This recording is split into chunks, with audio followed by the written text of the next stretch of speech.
Welcome back to Love, Lies, and Logic, the podcast where we talk about the real conversations couples often avoid until it's too late. Today's episode is a little different. We brought the conversation into the gym. We got in for a morning workout and afterwards decided, why not film right here inside Bugsy's Couplecast YouTube channel gym? Before we get into it, we want to show appreciation to Patrick Udo, one of our collaborators, for his ideas and insights that help shape today's discussion. Truly an inspirational guy. Anyway, I'm Malcolm. I'm Stacy, and tonight we're going somewhere deep and uncomfortable. Very uncomfortable, because tonight we're talking about intimacy. And physical connection in relationships. I'm Harold. And I'm Valentine. We're not just talking about the act of physical connection, we are also talking about the silence around it, the pretending, the emotional distance, the boredom, the resentment, the way connection slowly fades while two people keep smiling for Instagram.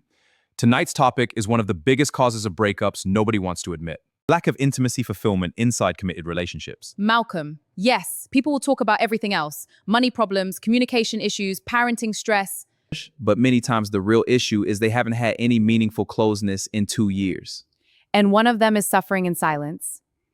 Why is physical and emotional closeness so important in relationships? Because intimacy isn't just physical release, it's reassurance, it's bonding. Dr. John Gottman talks about turning toward your partner instead of away. Physical intimacy is one of the strongest forms of turning toward someone. That means when closeness disappears, rejection increases. Let's be honest. In the beginning of relationships, people are wild. Absolutely reckless in an exciting way. People are spontaneous, adventurous, and creative. Having round-the-clock, exciting connection, late-night hotel stays, sneaking away during lunch breaks. People suddenly become Olympic-level gymnasts when they first fall in love. And rejection repeated enough times becomes resentment. Then resentment becomes distance. Then distance becomes vulnerability to outside attention. But why does that happen? Novelty, desire, curiosity, dopamine.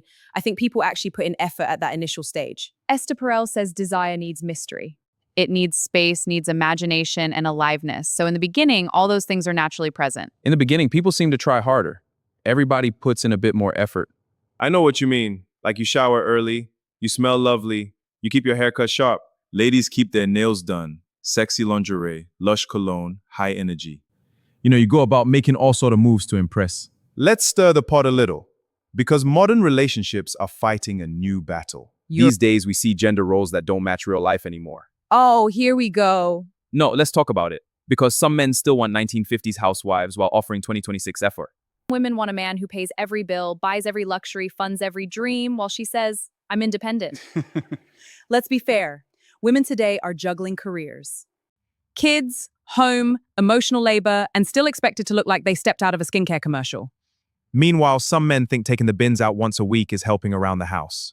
Men will say, I provide, but providing isn't just money. It's presence, it's partnership, it's emotional contribution. And women will say, I'm exhausted, but sometimes the exhaustion comes from trying to be everything at once. You want to be the career woman, the mother, the partner, the therapist, the chef, the cleaner, the motivational speaker. And personal assistant.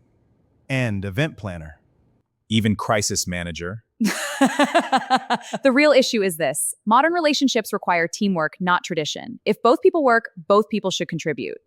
If one stays home, that's work too. If roles shift, the relationship must shift with them. Exactly. The problem isn't stay-at-home versus career woman. The problem is unspoken expectations. And unspoken expectations always lead to disappointment. Then children come. And life changes completely.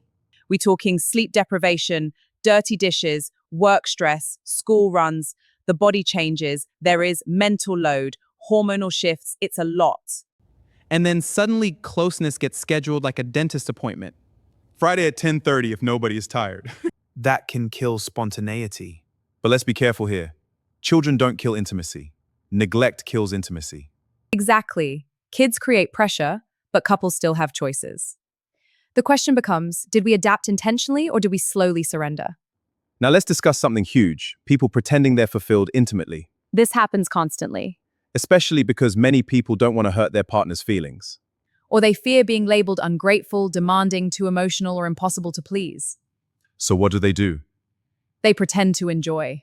They pretend to be satisfied. They pretend everything is fine. But then they privately feel lonely beside someone they love. That is one of the saddest forms of loneliness. Being in bed next to someone and emotionally starving. Because now the problem can't be fixed. You never told the truth, Truth delayed becomes damage. Why is it easier for couples to argue about bills than intimacy? Because money feels practical, intimacy feels personal. Look at it this way. If I say we overspent, that's a budget issue. But if I say I'm unsatisfied intimately, many people hear, you're inadequate, you're unattractive, you're failing. So they avoid the conversation. But avoidance doesn't protect love, it weakens it. A mature relationship needs adult conversations. Including, I miss us, I need more affection. I want more passion, I want to feel desired. Can we explore together? Can we improve this? Let's talk about boring intimacy. Routine without connection becomes mechanical. Same day, same routine, same 5 minutes, same silence. No flirting outside the bedroom, no anticipation, no sensuality. No emotional foreplay. How you speak matters. How you text matters. How you touch while passing in the kitchen matters. Desire often dies long before bedtime. This one might offend some people. Many stop doing what attracted their partner in the first place. Facts. Not just physically, emotionally too. When dating initially, you listened. You laughed, you flirted, you complimented, you actually cared. Now some people grunt from the couch and call that romance. Some stop trying entirely. No grooming, no effort, no confidence, no style. Now let's be fair, life happens, bodies change, stress happens. Yes, this is not about perfection. It's about effort. Your partner doesn't need a model. They need signs you still care. Let's discuss cheating honestly. Not excuse it, but understand pathways to it. Cheating often begins before the physical act. It starts with emotional starvation, feeling unseen, feeling undesired, feeling dismissed. Then somebody outside notices you, compliments you. Laughs at your jokes. Touches your hand. And suddenly temptation feels like relief. It's still wrong. Absolutely wrong. But many affairs are less about lust and more about unmet needs mixed with poor boundaries. You can have needs and still choose integrity. So how should couples have this conversation? Never during an argument. Never immediately after disappointing intimacy. Never with insults. So what do you say? Use the I feel language. For example, I miss the closeness we used to have. I want us to have a better intimate life together. I'm nervous saying this, but I want us to grow in our intimate connection. That sounds like teamwork, not attack. Exactly. Let's get practical. How should couples restore connection? You should date again. Flirt again. Fall in love again. Talk honestly about what's missing.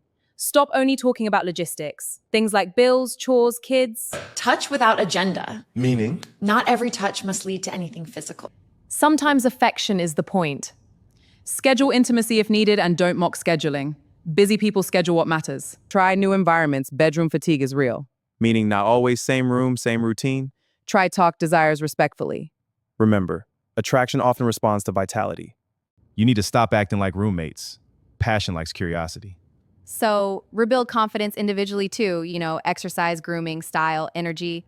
Here's the hardest truth tonight. Some couples didn't stop loving each other. They just started living like loyal roommates. Shared bills, shared kids, shared address. But no intimacy, no spark, no curiosity. And many stay there for years because it feels safer than honesty. A study published in the Journal of Sex Research found intimate satisfaction is strongly associated with relationship satisfaction and stability. Meaning people who feel connected intimately often report stronger overall relationships. Because intimacy spills into everything else. That's actually true. Patience improves, affection improves, teamwork improves, forgiveness becomes easy, communication at its highest, and so on. Exactly. Final thoughts, guys. Stacy? Stop pretending. If you love your partner, tell the truth with kindness. Silence is not mercy. Harold? Never become lazy with the person you prayed for. Keep courting who you committed to. Valentine? Physical intimacy is not everything in a relationship, but when it's broken, it can feel like everything. Protect connection before you have to rescue it. My final thought. If you can discuss mortgages, schools, funerals, debts, and family drama, you can discuss desire. Mature love requires courageous conversations. I believe a relationship works best when both people hype each other up, not tear each other down. Absolutely. Support is key. We want to continue hearing from you. Can a relationship survive long-term without intimate satisfaction? Is cheating ever about unmet needs or only character? And should couples be more honest about boring intimacy? Comment below. Share this episode. Subscribe to Bugsy's Couplecast YouTube channel. Producers of Love, Lies and Logic, thank you for all the support. We'll see you next time. Good night.